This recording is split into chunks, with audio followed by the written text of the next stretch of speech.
Merci, frère. Merci, frère Extra. Bonsoir à la ville de Houston. Je considère vraiment que c'est un grand privilège pour moi d'être de nouveau ici ce soir, à Houston. Il y a bien des années que je n'ai pas eu le privilège d'être ici. Et j'étais assis ici. J'ai écouté chacun de ces orateurs ce soir. Et l'autre jour, alors que j'avais fait des préparatifs pour quelque chose d'autre ailleurs, et je savais que ces enfants risquaient la mort, je me suis dit, s'il arrivait quelque chose à ces enfants, je ne me le pardonnerai jamais de ne pas être venu ici pour donner mon opinion et faire tout ce que je peux pour aider cette mère et ce père, de ces enfants, et de faire tout ce que je peux pour que leur vie soit épargnée. Et Houston est un lieu commémoratif pour moi. Il renferme beaucoup de souvenirs formidables que je chéris depuis ma première visite ici, il y a bien des années. Ici, au héros de la foi, frère Kitson, puis ici à l'auditorium, quand j'étais ici avec frère Raymond Richet et les ministres de la ville. Et puis, bien sûr, monsieur Ayers, monsieur Kipperman, le soir où l'appareil photo a prouvé que je ne disais rien de faux. C'était la vérité. Et quand l'œil mécanique de l'appareil photo a capté la vision pas la vision, la réalité, le Christ que nous prêchons et que nous aimons tant était avec nous. Il a promis d'être avec nous. Et l'appareil photo a pris sa photo. J'ai souvent dit dans le passé que je voyais cette lumière tout le temps, mais parfois, les gens étaient un peu sceptiques à ce sujet. Et en effet, on pourrait comprendre qu'ils le seraient. Mais ce soir-là, cela l'a prouvé. C'était la première fois qu'elle était photographiée. Depuis lors, elle a été photographiée plusieurs fois. En Allemagne, il n'y a pas longtemps, elle est descendue quand l'onction était là, puis elle est repartie. Et ces choses ne visent pas à glorifier un être humain, mais c'est pour confirmer la présence de Jésus-Christ parmi son peuple. Et nous croyons que ce même Seigneur Jésus est ici ce soir pour nous aider dans ce cas-ci. Et je crois qu'il s'y intéresse plus que nous ne pourrions l'être. Et j'éprouve certainement de la compassion pour les parents de ces enfants. Et je me tiens aux côtés de chaque homme et chaque femme qui essaye de les délivrer des mâchoires de la mort. Et maintenant, je comprends que ces réunions ne sont pas des réunions de réveil, mais il s'agit d'une série de réunions de prière qui ont lieu pour ces âmes qui sont confrontées à la mort. Et alors, je suis en retard. Je ne parlerai pas très longtemps, mais j'aimerais tirer un texte, ou plutôt un contexte d'un texte que j'aimerais lire à deux endroits dans l'Écriture. Et vous qui avez une Bible, si vous voulez prendre avec moi un instant.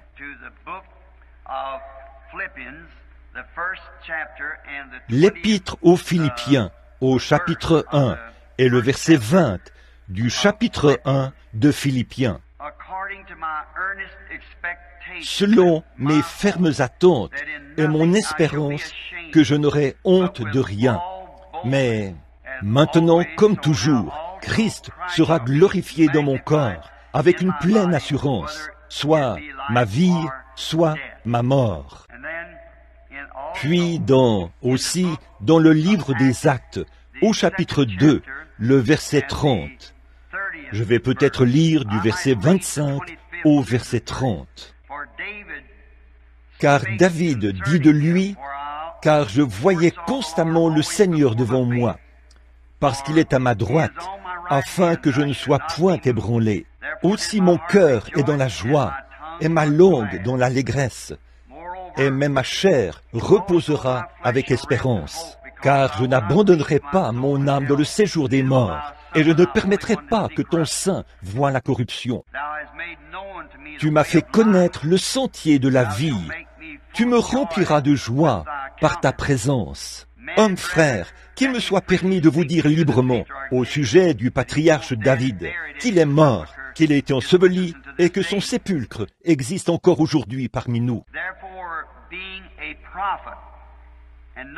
Comme il était prophète et qu'il savait que Dieu lui avait promis avec serment qu'il ferait naître le Christ de sa postérité selon la chair, pour le faire asseoir sur son trône. C'est la résurrection du Christ qu'il a prévue et annoncée, en disant qu'il ne serait pas abandonné dans le séjour des morts, et que sa chair ne verrait pas la corruption.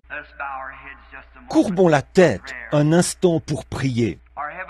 Notre Père céleste, nous te sommes reconnaissants pour ta miséricorde. Et Seigneur, c'est vraiment la raison pour laquelle nous sommes ici ce soir, pour demander miséricorde. Nous ne demanderions pas ceci si nous n'avions pas la foi pour croire que cela nous serait accordé. Des hommes ont traversé le pays en avion, et partout, des prières montent vers toi, afin que la vie de ceux pour qui nous intercédons avec instance ce soir soit épargnée. Seigneur, nous demandons de la force pour les mères et les pères de ces jeunes. Et d'après ce que nous comprenons, ce jeune homme t'a donné sa vie et il veut te servir. Et comme nous avons entendu l'un des orateurs dire qu'il voulait devenir ministre de l'Évangile, je te prie, ô Dieu, d'accorder cette possibilité au jeune homme.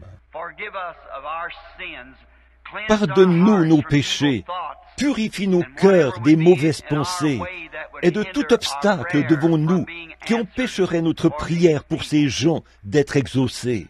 Comme nous avons lu ta parole, nous savons que les cieux et la terre passeront, mais ta parole ne faillira pas.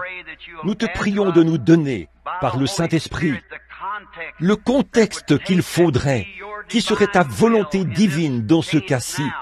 Maintenant, alors que nous avons entendu l'avocat et bien d'autres parler, et nous prions que nous trouvions ce qu'il faut faire ensuite. Quel est le prochain pas que nous devons faire? Seigneur, nous sommes ici pour le faire. Dévoile-le-nous, Seigneur, par ta parole, car nous le demandons au nom de ton Fils, le Seigneur Jésus. Amen. Nous avons lu ces quelques versets, et je me rends compte que l'occasion est importante, parce que c'est préoccupant. Je me disais, quand je n'ai entendu parler et que j'ai reçu le télégramme de cette mère, et si c'était mon fils assis dans ce couloir de la mort, ou ma fille, et nous voulons faire tout ce que nous pouvons pour cette situation. Alors certains diront peut-être, eh bien, ce n'était qu'un tout petit bout de la parole que vous avez lu, frère Branham. Eh bien, c'est peut-être vrai aussi. Mais voyez-vous, ce n'est pas la taille ou le nombre de mots. C'est ce que ça signifie. C'est simplement ce dont il s'agit, c'est la promesse de Dieu. Et je veux tirer de ce soir, de ce sujet de ce soir, ou un sujet de ceci, un absolu. J'ai choisi ce sujet tout à l'heure, assis dans ma chambre de motel, parce que je pense que maintenant, nous avons besoin de quelque chose de positif, d'un absolu, sur lequel nous pouvons nous appuyer et savoir que c'est la vérité. Dans un moment critique comme celui-ci, nous devons avoir quelque chose et être absolument certains que cette chose est la vérité, quelque chose sur lequel nous pouvons nous appuyer pour savoir comment avance l'affaire. Or, d'après Webster, un absolu en soi, c'est illimité en puissance. Et c'est essentiellement un point de référence final. Et un point de référence final est un Amen. Il est l'absolu, comme il est la fin, il est tout. Or, chaque grande réalisation de ce monde a été attachée à un certain absolu. On ne peut rien accomplir si on n'a pas quelque chose sur quoi s'appuyer. Quand un jeune homme compte épouser une jeune femme, il doit connaître le caractère de cette jeune femme, ou la jeune femme connaître le caractère du jeune homme. Quelque chose sur quoi elle peut s'appuyer. Est-ce que cet homme sera un homme juste? Est-ce qu'il sera pour moi le mari qu'il me faut? Est-ce que cette femme m'apportera dans la vie ce que j'attends d'elle, la loyauté et tout? Et donc, ça doit être quelque chose sur lequel ils s'appuieront pour faire leur vœu, sachant que ce sera quelque chose qui tiendra. Et c'est pour ça que nous les amenons devant l'Église et devant la parole de Dieu, pour fixer solidement cet absolu. Or, Paul, ici, comme nous le voyons, il avait un absolu sur lequel il s'est appuyé toute sa vie, après sa conversion. C'était une vie centrée sur Christ. Et quel endroit pour avoir un absolu, une vie centrée sur Christ. C'était une vie différente de celle qu'il avait vécue à un certain moment, car il a dit, la vie que je vis maintenant, qui était différente de celle qu'il avait vécue. Et à un moment donné, Paul a vécu cette expérience qui l'a amené à cette décision. En effet, Paul était un grand homme puissant parmi les Juifs et un grand théologien, mais il n'était pas très sûr de sa position. Mais un jour, en route vers Damas, une lumière, une colonne de feu est descendue du ciel. Et Paul, qui était juif, savait que cette lumière, cette colonne de feu, avait été la chose qui avait, le Dieu qui avait conduit son peuple hors d'Égypte. Ils avaient suivi cette colonne de feu. Alors, comme il était juif, il lui a tout de suite dit, « Seigneur, qui es-tu » Il l'a reconnu comme Seigneur. Mais, « Qui es-tu » Et la voix est sortie de la colonne de feu. « Je suis Jésus. » Et il te serait dur de regimber contre les aiguillons. À partir de ce moment-là, Paul a su que le Jéhovah de l'Ancien Testament était Jésus du Nouveau. Et il avait quelque chose sur lequel il pouvait s'appuyer. Et c'est ainsi qu'il a pu écrire cette glorieuse épître aux Hébreux. Maintenant, si dans votre vie, vous avez un absolu, vous faites des choses que vous ne feriez pas habituellement, surtout si vous avez une vie centrée sur Dieu. Une vie centrée sur Dieu fait faire à une personne des choses qu'elle ne ferait pas habituellement, des choses très bizarres, étranges. Pourquoi la vie d'un chrétien est-elle si bizarre et étrange? C'est parce qu'il regarde à la parole de Dieu, qui est presque étrangère au monde aujourd'hui. Bon, nous avons des églises, et nous avons des organisations, et nous avons de la religion. Oh, beaucoup de ces choses, partout dans le monde. Au cours des 7 fois où j'ai fait le tour du monde, depuis que j'étais ici avec vous à Houston, j'ai acquis beaucoup de connaissances sur les dieux et les religions de ce monde. Mais ce n'est pas de cela que je parle. Je parle d'un absolu rattaché à Christ. Alors, ça fait de vous une personne bizarre. Vous faites des choses bizarres. Votre pensée est complètement différente de la pensée que vous aviez auparavant, parce que vous avez trouvé quelque chose, que vous avez ancré votre foi en quelqu'un qui a créé les cieux et la terre, que sa parole elle-même est créatrice, un Dieu qui a créé le monde par la parole, et il n'y a rien qui soit trop difficile pour lui. Donc, ça fait de vous quelqu'un qui peut lui-même créer, parce que vous prenez ses paroles, et une parole est une pensée exprimée. Or, Paul en était arrivé là, au point où il n'avait pas du tout une expérience théologique, mais il avait eu un témoignage personnel. Il avait rencontré Dieu, et il savait qu'il avait été appelé par Dieu, et personne n'avait besoin de lui dire quoi que ce soit à ce sujet. Il était absolument certain que Dieu restait toujours Dieu. Si seulement le monde pouvait faire ça, et si ce groupe de gens assis ici ce soir pouvait simplement garder à l'esprit que Dieu est toujours Dieu, il est tout aussi capable de répondre dans ce cas qu'il l'est dans un cas de guérison divine ou de n'importe quoi d'autre. Il est toujours Dieu. Et si nous pouvons fonder nos espoirs, non seulement nos espoirs, mais une pensée absolument positive sur ce qu'il dit, nous reconnaissons que c'est la vérité. Et ces gens ont un drôle de comportement. Ils semblent carrément oublier le côté négatif, parce qu'ils ont trouvé un absolu, et que c'est la parole de Dieu. Jésus a dit, « Les cieux et la terre passeront, mais ma parole ne faillira jamais. » Par conséquent, si nous avons la parole de la promesse, alors en elle, aucun échec possible. Elle ne peut pas faillir. Donc je crois bien que pour ces réunions de prière ici, les gens religieux de Houston, ce qui les intéresse, ce sont les vies humaines. Et c'est dans ce but-là que nous sommes rassemblés, pour faire appel à une puissance qui surpasse toutes les lois et les puissances faites par l'homme. Quelque chose qui peut changer le cœur de l'homme, comme il l'avait fait pour Pharaon en Égypte.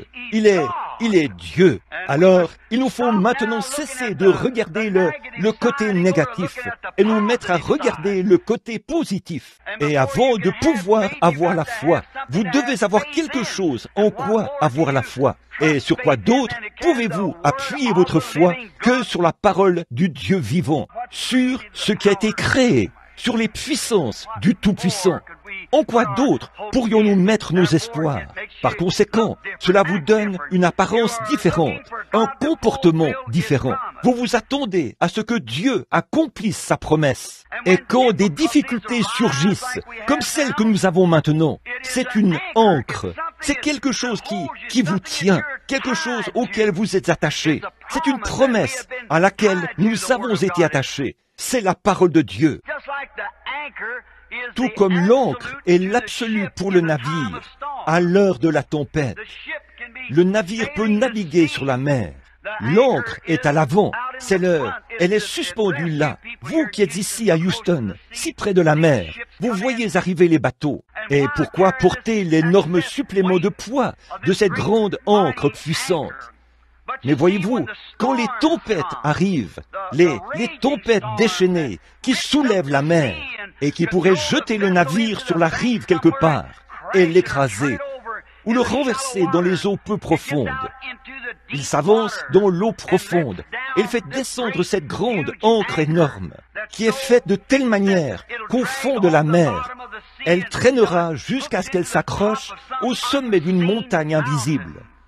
Alors, que ces tempêtes se déchaînent si elles le veulent. Le navire a un absolu. L'ancre est accrochée quelque part là-bas, mais elle est fixée solidement.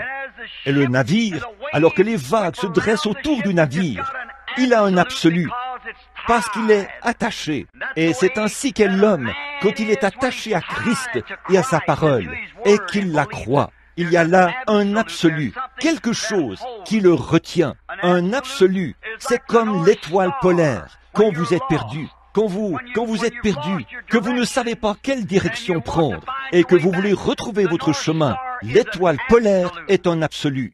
Bon, il y a d'autres étoiles, mais elles tournent avec le monde, alors que le monde tourne autour d'elle. Il tourne et s'éloigne d'elle. Et là, saviez-vous, la même étoile du matin est aussi l'étoile du soir, parce que le monde a simplement tourné. Mais il y a une étoile qui ne bouge pas, et elle est directement au centre par rapport à la Terre. Et donc là, c'est une étoile sûre. Si vous connaissez l'étoile polaire, vous pouvez toujours retrouver votre chemin. Mais, oh là, quand un homme est perdu et qu'il ne sait pas quelle direction prendre, maintenant, je connais une étoile. Oh, c'est plus qu'une étoile polaire. Et d'être attaché et de voir sa présence, peu importe combien on est perdu, où on se trouve, on peut retrouver son chemin par sa conduite. C'est sa parole. C'est le chemin à suivre pour se sortir de toutes les difficultés. C'est le chemin qui mène à la paix. C'est le chemin qui mène au succès. C'est le chemin qui mène à la vie en soi. C'est de suivre cette étoile, le Seigneur Jésus. Et maintenant, si vous êtes attaché à cette étoile, le Saint-Esprit est la boussole qui n'indiquera que l'étoile. Une boussole, c'est quelque chose qui indique le pôle Nord, grâce à un aimant.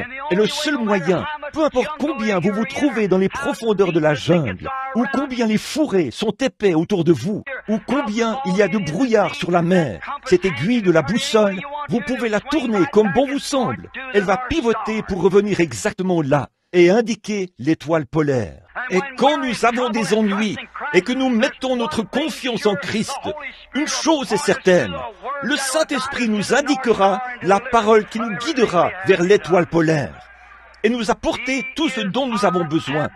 Il est notre absolu. Pour l'homme qui est perdu dans le désert, la boussole est la chose qui le guide vers l'extérieur du désert. Quand nous avons des ennuis, il n'y a qu'une seule chose. Cette chose est aussi sûre que l'étoile polaire. Tant que le monde reste dans sa position et qu'il tourne, l'étoile polaire restera à sa place. Et tant qu'il y aura une éternité, Christ sera toujours le sauveur et le moyen de se sortir de tous les problèmes, de tous les différends, de toutes les épreuves, de tout. Et c'est pourquoi quand nous sommes attachés à lui, nous ne nous énervons pas et ne nous emballons pas comme le monde. Et, qu'allons-nous faire au sujet de ceci? Qu'allons-nous faire au sujet de cela? Il semble que nous ne sommes même pas ancrés, mais un homme qui a ancré son âme en Jésus-Christ, sa confiance est là, sachant que lorsqu'il demande quoi que ce soit au Père en son nom, Jésus a dit, « Je le ferai ». Ça règle la question. Ça règle la question. C'est l'amen. C'est l'absolu. C'est le point de référence final. Quand Jésus a dit, « Tout ce que vous demanderez au Père en mon nom, je l'accorderai. » Ça, c'est un point de référence final. C'est ça, tout ce dont vous avez besoin. Quand vous priez, croyez que vous l'avez reçu. Vous le verrez s'accomplir. Ça règle la question. C'est tout, vous voyez. Pourvu que nous soyons vraiment ancrés et que nous le croyons et que nous ayons fait de lui notre absolu. Parce qu'il est l'absolu qui enlève de nous toute crainte. Il n'y a aucune crainte quand on est vraiment attaché au rocher des âges. Il n'y a aucune crainte pour le marin, peu importe à quel point le navire est ballotté par les vagues, tant que cette ancre est accrochée au sommet de la montagne. Là, bien sûr, il sait que le navire ne coulera pas. Il n'ira pas frapper un rocher quelque part. Il ne se retrouvera pas dans des eaux peu profondes, être renversé, parce que son absolu est ancré au sommet d'une montagne. Et quand un homme peut prier la prière de la foi et ancrer son âme là-bas dans la parole de Dieu, où tous les cieux et la terre passeront, mais cette parole ne passera pas. Il n'y a aucune crainte. Qu'ils viennent dire ce qu'ils veulent. Notre foi est en Dieu. Dieu seul. Nous croyons cela. À un moment donné, les bonnes manières à table de cette nation reposaient sur la parole d'une femme. Je crois que son nom était Emily Post. Or, elle était l'absolu en ce qui concerne les bonnes manières à table. Si Emily Post disait « Prenez et mangez vos haricots avec votre couteau », c'était ainsi. C'était ainsi, parce qu'elle était l'absolu en ce qui concerne les bonnes manières à table. Si elle disait « Buvez votre café dans votre soucoupe en le buvant à petites gorgées », peu importe combien ça avait l'air négligé, c'était quand même l'absolu. Tout le monde s'y pliait, parce qu'il la considérait comme l'absolu quant aux bonnes manières à table. Nous devons avoir un absolu, quoi que nous fassions. Si nous voulons accomplir quoi que ce soit, nous devons avoir un absolu. À un moment donné, la parole d'Hitler était un absolu en Allemagne. Peu importe ce que n'importe qui d'autre disait, la parole d'Hitler était un absolu. S'il disait « il meurt », il mourait. S'il disait « ils vivent », ils vivaient. Et s'il disait « nous allons en guerre » ou « nous n'allons pas en guerre », quoi que nous fassions, sa parole était un absolu. À un moment donné, l'Italie avait un absolu. C'était la parole de leur dictateur, Mussolini. Ce qu'il disait de faire. On raconte que son chauffeur est venu le chercher 1 minute à l'avance. Il l'a abattu. Pourquoi? Il a dit « Je ne veux pas que tu arrives 1 minute à l'avance. Je veux que tu arrives à l'heure pile. » Voyez, sa parole était l'absolu. Toute l'Italie s'y pliait. À un moment donné, Pharaon en Égypte était un absolu. Mais voyez-vous, toutes ces décisions qu'ils ont prises, c'était des décisions d'hommes. Elles ont toutes failli. Pourquoi? Parce qu'elles n'étaient pas conformes à l'humain. Ce n'était pas conforme à la parole de Dieu pour la vie humaine. Je veux que cela, je l'espère, s'ancre. Si nous comptons sauver la vie humaine, nous devons nous conformer à la parole de Dieu et au plan de Dieu pour la vie humaine.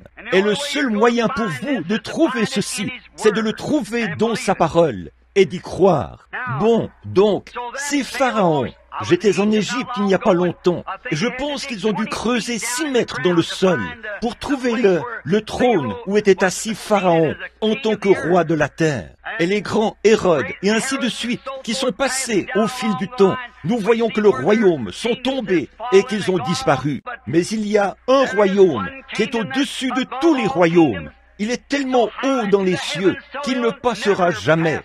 Et il y a un roi qui se tient là. Quand il prend une décision sur quoi que ce soit, et que nous croyons cette décision-là, c'est un absolu. Il en sera ainsi, quoi que n'importe qui d'autre en dise. C'est toujours le cas. Maintenant, notre Cour suprême. Notre Cour suprême, c'est un absolu, la fin de tous les procès. Maintenant, il nous faut avoir cela. Parfois, il se peut que nous ne soyons pas d'accord avec sa décision. Par exemple, on n'était pas d'accord avec Hitler et ainsi de suite. Mais pourtant, nous devons avoir cet absolu. Et l'absolu de la nation et des procès, c'est la Cour suprême. Nos tribunaux locaux peuvent juger n'importe quoi et prononcer ceci, mais la Cour suprême règne sur tout. Nous devons avoir cela. En tant que nation, nous devons avoir sa décision, parce qu'une nation est liée à cet absolu qu'est la Cour suprême. Très bien. Tout doit avoir un absolu. Saviez-vous que même lors d'un banal match de baseball, il faut qu'il y ait un absolu? Oui, quel est l'absolu à un match de baseball? Un arbitre. Qu'en serait-il s'il n'y avait pas d'arbitre? Vous voyez, un arbitre. Peu importe où vous vous tenez, quelle que soit la position de laquelle vous regardez, et vous dites, c'était une balle. Et lui, il dit, c'était une prise. Eh bien, voilà ce que c'était. C'était une prise. Pourquoi? Parce que sa parole, peu importe ce qu'on dit dans les gradins, ce que quelqu'un d'autre dit, c'est une prise, parce qu'il a déclaré que c'était une prise. Et il est l'arbitre. Eh bien, qu'en serait-il s'il n'y avait pas d'arbitre? Il y aurait tellement d'histoires, et ce serait le chaos total, tellement qu'on ne pourrait pas jouer le match de baseball. Par conséquent, il faut avoir un absolu pour jouer un match de baseball. Il doit en être ainsi. Eh bien, il faut qu'il y ait un absolu, un feu de circulation. Un feu de circulation est un absolu, plutôt, pour la circulation. Qu'en serait-il s'il n'y avait pas de feu de circulation? Ou qu'en serait-il si le feu de circulation ne fonctionnait pas et que vous descendiez la rue à toute vitesse? Et un homme arriverait de ce côté-ci et il dirait, « Bon, j'étais ici le premier, il faut que je traverse. » L'autre dirait, « Je suis en retard au travail. Parlez-moi d'un embouteillage. » Vous en auriez un, c'est certain. Mais vous voyez, c'est le feu de circulation qui règle la question. C'est l'absolu. Si le feu est vert, allez-y. S'il est rouge, arrêtez-vous. S'il n'y avait pas de feu de circulation, alors nous aurions des embouteillages. Et c'est là le problème de la foi chrétienne aujourd'hui. Nous avons trop d'embouteillages. Chacun fait son propre absolu, alors que nous avons un seul absolu, et c'est la parole du Dieu vivant. Ça règle la question pour toujours. Peu importe ce que n'importe qui d'autre dit. C'en est presque au même point qu'au temps des juges. Chacun a son propre absolu. Mais tout cela faillit, comme les pharaons et ainsi de suite. Mais l'absolu de Dieu, c'est sa parole. Il l'a donnée, et les cieux et la terre passeront, mais elle ne passera jamais. J'aime ça.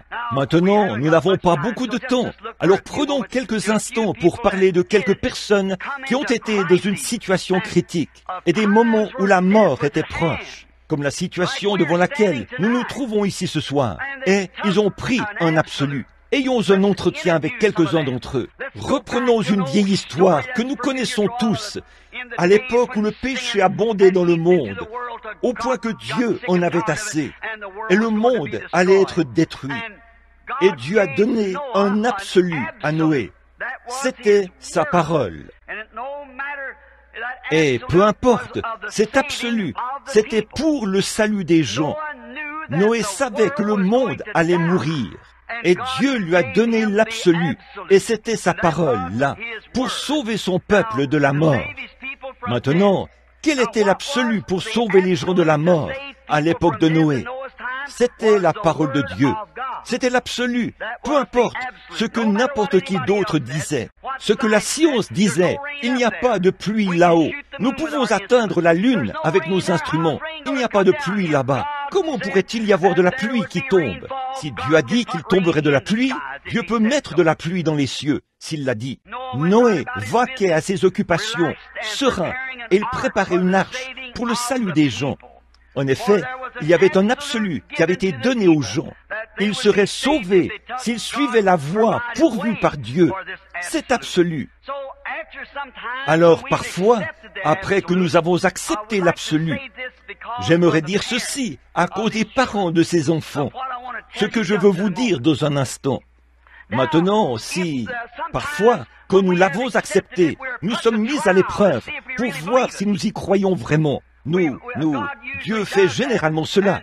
Et Dieu agit. Il ne peut pas changer son programme, parce que sa parole, c'est lui-même. Au commencement était la parole, et la parole était avec Dieu, et la parole était Dieu. Et la parole a été faite chair, et elle a habité parmi nous, le même hier, aujourd'hui et éternellement. Donc, c'est toujours Dieu. Quand il est appelé sur une scène pour agir, la décision qu'il prend, il doit toujours s'en tenir à cette décision. Il ne peut pas la changer parce qu'il est infini. En effet, moi, je peux changer ma décision. Vous le pouvez parce que nous sommes limités. Par conséquent, nous commettons des erreurs. Mais Dieu ne peut pas changer sa décision parce qu'il est infini. Et sa décision est parfaite. Toujours. Il ne peut pas dire « je me suis trompé ici et je vais changer ma décision » parce que ça montrerait que Dieu peut changer. Et Dieu ne peut pas changer. Et sa parole ne peut pas changer non plus. Il est le même, toujours. Alors Dieu a mis Noé à l'épreuve. Après qu'il a accepté son absolu, Noé est entré dans l'arche. Dieu a fermé la porte derrière lui. Ils ont sans doute dit « maintenant, demain matin, il y aura des nuages noirs, et il y aura du tonnerre et des éclairs, et la pluie tombera. » Mais vous savez, le lendemain, le soleil s'est levé, toujours aussi éclatant. J'imagine que les croyants frontaliers ont dit « nous allons aller là-bas ». Le vieil homme avait peut-être raison à ce sujet. Alors, peut-être que la science avait tort, qu'il pourrait y avoir de la pluie là-haut. Mais souvenez-vous, il n'avait jamais plu. Mais le deuxième jour, le soleil brillait toujours autant. Le troisième, le quatrième, le cinquième, le sixième, et même jusqu'au septième jour. Mais Noé était monté à l'étage supérieur pour pouvoir observer les cieux. Et ce septième matin, quand est arrivée l'heure où les gens avaient refusé l'absolu de Dieu, sa voie pourvue pour le salut, pour sauver la vie des gens, la pluie s'est mise à tomber, et les égouts se sont remplis, et le bateau s'est mis à monter, et il a conduit Noé et les autres en lieu sûr. Bien sûr, parce qu'ils mettaient leur confiance dans la parole de Dieu, l'absolu, la parole de la promesse de Dieu. Peu importe combien cela semble terrible, et combien cela devient sombre, croyez quand même à votre absolu. Moïse, eh bien, il avait essayé de sauver la vie de ces pauvres Hébreux. Et ils étaient presque aussi mal en point, ou tout aussi mal en point que ces deux enfants que nous essayons de sauver ce soir. C'étaient des esclaves, et il les tuait au hasard, quand il le voulait. Et Moïse a senti dans son cœur que ce n'était pas la volonté de Dieu. Alors il a essayé de le faire par l'instruction. Il a essayé de le faire par ses propres efforts. Et il s'est rendu compte qu'il avait lamentablement échoué. Il a lui-même fait quelque chose qui n'était pas juste, parce qu'il a ôté la vie à un autre homme. Et ce n'était pas une chose juste. Ensuite, il est allé dans le désert, et il y est resté pendant 40 ans. Mais un jour, il gardait les brebis derrière le désert. Il y avait une lumière dans un buisson. Quand Moïse s'est approché de cette lumière, la voix de Dieu lui a parlé de cette colonne de feu qui se trouvait là, dans ce buisson. Et cette voix dit, « Moïse, Moïse !» Et il a dit, « Me voici, Seigneur !» Et il a dit, « Ôte tes souliers, car la terre sur laquelle tu te tiens est sainte. » J'ai entendu les gémissements de mon peuple. J'ai entendu leur réunion de prière. Je me suis souvenu que je leur ai fait une promesse. Oh, cela devrait enflammer le cœur des croyants chrétiens ce soir. Je suis Dieu. Je me souviens que je l'ai promis. Comme cette voix était scripturaire. Et il a dit, « Moïse, je t'envoie là-bas pour les délivrer. » Et Moïse, Bien entendu, comme je l'ai dit au début, quand on prend cet absolu de Dieu, cela fait faire des choses qui sont, parfois ridicules aux yeux des gens. Pouvez-vous imaginer ça? Un homme qui avait fui les Égyptiens, et le lendemain matin, après avoir vu cet absolu, cette parole de Dieu lui a parlé, un témoignage indéniable, parce que c'était la parole. La promesse était là, et la confirmation du grand Dieu de la création, de ce qu'il a accompli, un miracle en présence de Moïse, et a démontré qu'il était un Dieu de création. Et Moïse, le lendemain matin, a pris sa femme et l'a assise sur un mulet, avec l'enfant sur sa hanche. Et cet homme de 80 ans, la barbe qui lui descendait jusqu'à la ceinture, le crâne chauve qui luisait, un bâton tordu à la main, il descend en Égypte en poussant des cris à plein poumon. « Où vas-tu, Moïse ?»« Je descends en Égypte pour prendre le contrôle. » Prendre le contrôle? Une invasion par un seul homme. Pourquoi? Il avait un absolu, il avait quelque chose, il avait la parole de Dieu, sur laquelle il pouvait s'appuyer. Un homme de 80 ans, avec un mulet et un bâton à la main. C'est tout ce qu'il avait. C'est comme une invasion par un seul homme en Russie aujourd'hui. Mais il est descendu et a pris le contrôle, parce qu'il avait un absolu. Il avait parlé à Dieu. Il avait entendu la voix de Dieu. Et ce qu'il y a, c'est qu'il a réussi. C'est vrai. Pourquoi? Cela l'a accompagné tous les jours de sa vie. C'était un absolu. Aucun homme n'a le droit de monter aux chairs pour prêcher l'Évangile, à moins d'avoir lui-même foulé ses sables sacrés, où aucun agnostique ni aucun incroyant ne pourra jamais déprécier par ses explications le surnaturel de Dieu. Jésus n'a pas permis à ses disciples de prêcher, peu importe combien ils le connaissaient bien. Ils devaient aller dans la ville de Jérusalem, attendre là, jusqu'à ce qu'ils soient revêtus de la puissance d'en haut. Il faut qu'ils aient cette expérience-là. Moïse, sachant qu'il était prophète, savait qu'il avait été suscité dans ce but, mais sans ce contact personnel, cet absolu, quelque chose qui lui prouvait que lorsqu'il descendrait là-bas, il allait obtenir la délivrance de ces gens. Il n'a plus jamais été le même. Il est allé là-bas parce qu'il avait l'absolu. Et il a fait exactement ce que Dieu lui avait dit de faire. Il n'y avait aucune crainte dans son cœur quand il a jeté les serpents ou les verges et qu'elles se sont transformées en serpents. Et les imitateurs charnels sont arrivés avec leur genre de ministère. Ils ont jeté les leurs par terre et ont fait la même chose. Moïse avait fait exactement ce que Dieu lui avait dit de faire. Il n'avait rien d'autre à faire que de rester tranquille et de voir la gloire de Dieu. Puis, nous voyons que Dieu a pris son serpent et qu'il a dévoré les autres. C'est comme ça que ça se passe. Il était certain que le Dieu qui pouvait lui dire de faire ceci pouvait prendre soin de lui dans cette mauvaise situation. Ne pouvons-nous pas ce soir, sur la base de ce jeune homme qui a donné son cœur à Christ, nous en tenir à cet absolu? Dieu peut rendre possible les choses impossibles. Il peut changer le cœur des juges. Pourquoi sautons-nous si frénétiquement sur d'autres choses?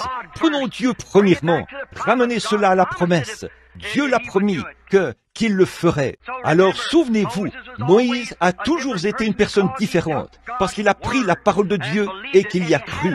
Et il avait une promesse qui lui avait été confirmée. Combien pourrions-nous en mentionner? Nous n'avons pas le temps. En écrivant une note aujourd'hui, j'écrivais ici au sujet de Daniel que c'était une peine capitale pour lui de prier tout autre Dieu. Mais il avait été en rapport avec Dieu et il savait que Dieu était capable de prendre soin de lui. Les enfants hébreux, on allait les jeter dans une fournaise ardente et ils seraient consumés par la chaleur. La fournaise avait été chauffée 7 fois plus qu'elle ne l'avait jamais été. Ces enfants hébreux croyaient Dieu. Ils ont dit, notre Dieu est capable de nous délivrer de cette fournaise. Pourquoi? Ils avaient eu un absolu. Ils avaient la parole de Dieu. Et le Dieu qui a pu délivrer ces enfants hébreux de la cellule des condamnés à mort, d'une fournaise ardente, à combien plus forte raison peut-il délivrer ce jeune garçon juif ici, qui se trouve là-bas, dans une cellule de condamnés à mort? À combien plus forte raison est-il? Et il est toujours le même Dieu, Jéhovah, qu'il a toujours été. Nous, comme l'apôtre Paul, nous pouvons nous rendre compte que ce même Dieu vit aujourd'hui, hier, aujourd'hui, est éternellement le même. alors les chrétiens peuvent tenir la main immuable de Dieu et changer toute la situation. La prière change les choses. C'est ce que nous voulons faire. Que pouvons-nous dire au sujet de Josué? Comment va-t-il traverser le Jourdain? Il semble que Dieu était un étrange militaire, en plein mois d'avril, quand le niveau de l'eau était haut comme ça. Mais il a dit à Josué, « Prends l'arche et va de l'avant. » C'est tout ce qu'il avait à faire. Dieu a fait reculer le Jourdain et fait un chemin de terre sèche. Et ils ont traversé et ont été délivrés. Ce que c'était. Ce n'est pas étonnant que Josué ait dit, « Moi et ma maison, nous servirons l'Éternel. » Comme David, ce grand patriarche, comme nous aimerions parler de lui, nous n'avons pas le temps. Mais, et bien des fois, comme nous avons entendu quelqu'un, il y a quelques instants, parler de David et de son péché. Mais quand tout cela a été pardonné, et quand il s'apprêtait à aller au combat, et nous appelons ça dans le monde une situation difficile, et que l'opposition était forte, David était couché là, sous l'arbre, et il passait un moment pénible, jusqu'à ce qu'il entende le bruit passer dans les mûriers. Alors là, c'était différent. David s'est levé et est allé de l'avant parce qu'il avait un absolu. Il savait que c'était Dieu qui marchait devant lui. Ne pouvons-nous pas faire une prière de la foi qui enverra Dieu vers ce comité de probation là-bas? Bien sûr que nous le pouvons. Nous croyons que nous le pouvons si nous nous appuyons sur cet absolu. Comme Abraham appelait les choses qui n'étaient point comme celles étaient, parce qu'il avait une promesse absolue de Dieu, que Dieu allait lui donner un enfant par Sarah. Et alors qu'elle avait 100 ans, c'était lui plutôt, et qu'elle en avait 90, il ne douta toujours pas, par incrédulité, au sujet de la promesse de Dieu. Mais il fut fortifié, donnant la louange à Dieu. Et nous prétendons être les enfants d'Abraham. Alors que la Bible a été écrite depuis l'époque d'Abraham, et tous les témoins que nous avons eus dans les époques passées, attestant que Jéhovah tient sa parole, que Christ est le Fils de Dieu. Il est le médiateur entre l'homme et Dieu, et il n'y a aucun autre médiateur que lui. Et il a promis, si vous demandez quoi que ce soit au Père en mon nom, cela vous sera accordé. Et nous prétendons être les enfants d'Abraham.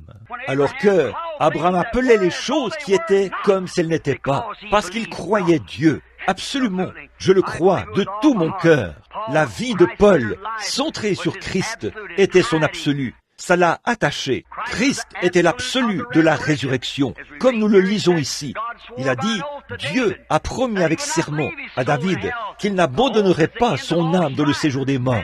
Un serment, c'est la fin de toute contestation. Et il a juré qu'il n'abandonnerait pas son âme dans le séjour des morts, mais qu'il le ressusciterait. C'est pourquoi il a fait confiance à Dieu et il a été crucifié. Il est mort et ressuscité et est monté au ciel parce qu'il a cru Dieu. Alors qu'il a donné un exemple, à combien plus forte raison pouvons-nous prendre l'absolu? Si Christ a pu le prendre sur la base de cette seule promesse-là, à combien plus forte raison pouvons-nous le prendre alors que nous avons des milliers de promesses, et avec le sang de Jésus-Christ, qui est là pour purifier notre chemin, et nous faire traverser ce grand abîme du péché, qui nous séparait, cette incrédulité, qui nous séparait de Dieu, et nous amener directement dans sa présence, pour lui parler. Cela ne pourrait pas être plus glorieux. Oui, nous devons avoir un absolu.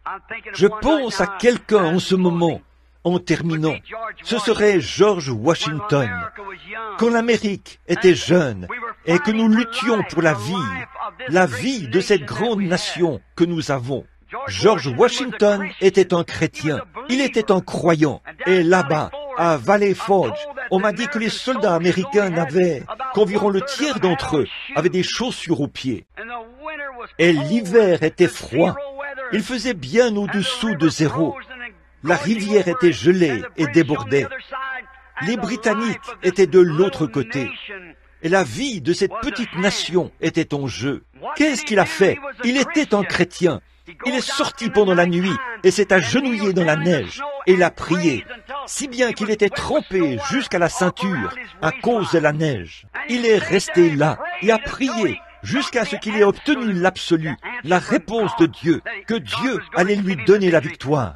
Et le lendemain, Valley Forge n'était plus un problème pour lui. Il a traversé le Delaware. Il s'est frayé un chemin à travers la glace, avec des soldats à moitié vêtus, transi de froid, les pieds nus sur le sol, dans la neige. Et il l'a prise, alors que 3 balles de carabine ont traversé son manteau. Pourquoi? Il avait confiance en l'absolu d'une prière exaucée. Amen. L'histoire même de notre nation est fondée sur une telle chose. Qu'est-ce qui se passe avec les gens aujourd'hui qui prétendent être chrétiens? Pourquoi sommes-nous troublés en une heure comme celle-ci? Ne soyons pas troublés. Soyons des soldats. Oui, monsieur, il a prié jusqu'à ce qu'il obtienne cette réponse. Après ça, aucune rivière couverte de nuages, ni des soldats aux pieds nus, quelles que soient les circonstances, il pouvait la prendre, parce que Dieu l'avait dit. Une balle tirée d'une carabine ennemie ne pouvait même pas le tuer. Certainement. Pourquoi? Il avait eu une réunion de prière. Il a reçu la réponse. Comme c'était bien un soir, quand l'apôtre Pierre était dans la prison et ils allaient le tuer le lendemain matin. Il allait mourir condamné à la peine capitale, comme ce à quoi fait face ce petit juif maintenant. Mais qu'est-ce qu'ils ont fait? Ils ont fait la même chose que ce que nous, ici, à Houston, nous essayons de faire. Ils ont organisé une réunion de prière dans la maison de Jean-Marc. Pendant qu'ils priaient, l'ange du Seigneur est allé à la prison, a ouvert les barreaux de la prison et a ouvert les portes. Et en plus de tout cela, il a conduit Pierre à l'extérieur et ce dernier s'est rendu directement à la réunion de prière. Je crois que ce même Dieu est vivant ce soir. S'il n'est pas le même Dieu, alors il y a quelque chose qui cloche. Certainement. Comment cela s'est-il produit? Par une réunion de prière, par des chrétiens fidèles qui croyaient, et qui croyaient que Dieu délivrerait leurs frères de la peine capitale. C'étaient des chrétiens qui sont restés toute la nuit et se sont prosternés, face contre terre, et ils ont réclamé ces choses à grands cris et ont prié. Comme j'ai entendu l'un des prédicateurs tout à l'heure dire qu'il allait réclamer ces choses à grands cris toute la nuit. Le problème aujourd'hui, c'est que les gens laissent tomber. Ils deviennent fatigués, ils ont sommeil. Ils ne peuvent même pas rester assis pendant un service de 10 minutes à peine. Eh bien, il y a quelque chose qui ne va pas. Si vous aimez Dieu, eh bien, nous devrions être à l'œuvre. Ce devrait être nos espoirs, nos désirs.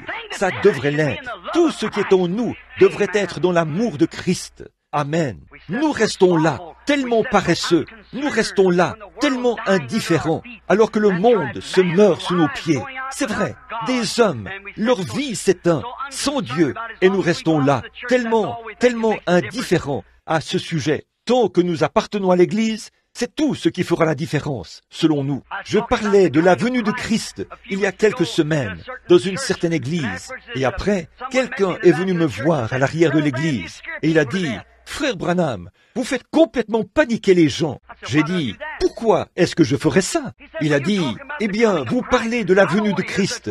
Je ne veux pas entendre de telles choses. J'ai ici un petit garçon que je dois élever. J'ai une fille à l'école. » Oh, j'ai dit, la venue de Christ est la chose la plus glorieuse à laquelle je puisse penser. Certainement. Voyez, la Bible dit, tous ceux qui aiment son avènement. Oh, que vienne un jour où ce vieux corps mortel revêtira l'immortalité et cette maison de pestiférés dans laquelle je vis sera changée en un instant, en un clin d'œil. Et un corps semblable à son corps glorieux. Cela devrait être le désir du cœur de l'Église. Chaque homme et chaque femme devrait être en feu, prêcher dans les rues et partout ailleurs, pour essayer d'amener des âmes au salut. Certainement. Je me demande si nous nous sommes vraiment attachés à cet absolu auquel nous prétendons être attachés. Regardons-nous la bonne étoile du matin. Si nous nous confions seulement dans notre Église et dans notre dénomination, dans notre affiliation, alors que le monde change, il change avec ces choses, il tourne sans cesse. Mais il y a une étoile qui ne change jamais. Il y a une chose qui ne peut jamais changer, c'est Dieu. Dieu ne peut pas changer. Sa parole ne peut pas changer. Sa Bible ne peut pas changer. Et si un homme est né de l'Esprit de Dieu, avec Christ en lui, il ponctue chaque promesse d'un Amen. C'est vrai, certainement. Oh, bien sûr, une réunion de prière, c'est ce dont nous avons besoin. Nous devons être chrétiens. Tous les chrétiens doivent utiliser ce même absolu, la parole de Dieu. La parole de Dieu est l'encre du chrétien. Jésus a dit dans sa parole, « Si vous demeurez en moi et que mes paroles demeurent en vous, alors vous pouvez demander ce que vous voudrez et cela vous sera accordé. » Pensez-y, qu'est-ce que vous voudriez de plus que cet absolu? En quoi pourriez-vous avoir plus confiance qu'en quelque chose comme ça? Si vous demeurez en moi, que mes paroles demeurent en vous, alors demandez ce que vous voudrez. Demandez à Dieu d'agir en touchant le cœur de ce juge ou de ce comité de probation et de faire sortir ce jeune homme de cette cellule de condamnés à mort. Si nous le demandons avec foi, en croyant, dans ces réunions de prière, nous l'obtiendrons. C'est comme ça que je crois à Dieu. Et la foi que j'ai en Dieu, c'est pour ça que je suis ici ce soir. C'est pour ça que j'ai annulé quelque chose d'autre et que je suis venu ici. Je dois faire des centaines de kilomètres en voiture ce soir pour retourner à Tucson, dans l'Arizona, parce que je suis venu unir ma foi à la vôtre. C'est un homme, c'est une âme qui se trouve là-bas. C'est quelqu'un qui est dans le besoin. Et nous, les chrétiens, nous devons prendre conscience d'une réalité, de la vraie foi authentique. Attachez cela à la parole de Dieu et plaidez pour cette promesse. Oui, monsieur, oh là là, si vous demeurez en moi et que ma parole demeure en vous, demandez ce que vous voudrez. Et aussi, si le peuple qui est appelé de mon nom se rassemble et prie, alors je l'exaucerai des cieux. La réunion de prière, c'est ça. Je crois dans le fait de parler à des avocats et parler à des hommes de loi ou à des juges ou à des comités de probation ou quoi encore. C'est très bien. Mais frères, si votre espérance n'est pas attachée à autre chose qu'aux hommes charnels de l'esprit, ou l'esprit des hommes plutôt, vous serez certainement très déçus. Mais si vous pouvez attacher votre foi à un point tel que vous savez et que vous restez là et que vous priez jusqu'à ce que Dieu réponde, et vous savez que vous avez obtenu cela dans votre cœur, quelque chose va se passer. J'ai vu des morts ressusciter du salon mortuaire. J'ai vu les yeux des aveugles s'ouvrir, les oreilles des sourds s'ouvrir. J'ai vu des cas accablés par le cancer, souffrant de sarcome, de cancer, de lèpre, être guéris par la puissance du Dieu Tout-Puissant. En effet, ils avaient la foi pour croire que ce Dieu qui avait fait la promesse serait capable de tenir sa promesse. C'est la foi réelle, authentique, comme celle d'Abraham. Attachez-vous à ça, restez là et priez. Il ne s'agit pas de simplement s'agenouiller et « Oh Dieu, délivre le pauvre petit et renvoie-le à la maison ». Nous aimerions tous ça, mais restons là jusqu'à ce que quelque chose se soit produit. Oh, quand quelque chose se sera produit, alors cette assurance pourrait descendre parmi ces petites poignées de gens assis dans cette salle, ici, ce soir. Il pourrait descendre parmi nous ici même, assez de foi et de puissance de Dieu. Si nous pouvions prier jusqu'à exaucement, jusqu'à ce que nous atteignions cette ligne d'arrivée, jusqu'à ce que cet absolu descende, cette même colonne de feu, qui a été photographié ici, à Houston, par l'appareil photo de Ted Kipperman, il y a 12 ans. Il est ici ce soir, tout aussi grand qu'il l'était à ce moment-là, pour délivrer ce garçon, pourvu que nous le croyons, parce qu'il est le même, hier, aujourd'hui et éternellement. Je le crois de tout mon cœur. C'est pourquoi je suis ici pour offrir ma prière, avec vous tous, afin que Dieu épargne leur vie. Alors, si vous pouviez prier jusqu'à exaucement, jusqu'à ce que vous receviez une réponse, que vous receviez l'assurance, comme Washington l'avait, comme Jean-Marc l'avait, comme Daniel l'avait, comme Moïse l'avait, jusqu'à ce que vous ayez un absolu, quelque chose auquel vous savez que vous pouvez vous ancrer. Alors, sur cet absolu, je bâtirai mon église. Et tous les tribunaux du pays ne peuvent pas s'y opposer. C'est vrai.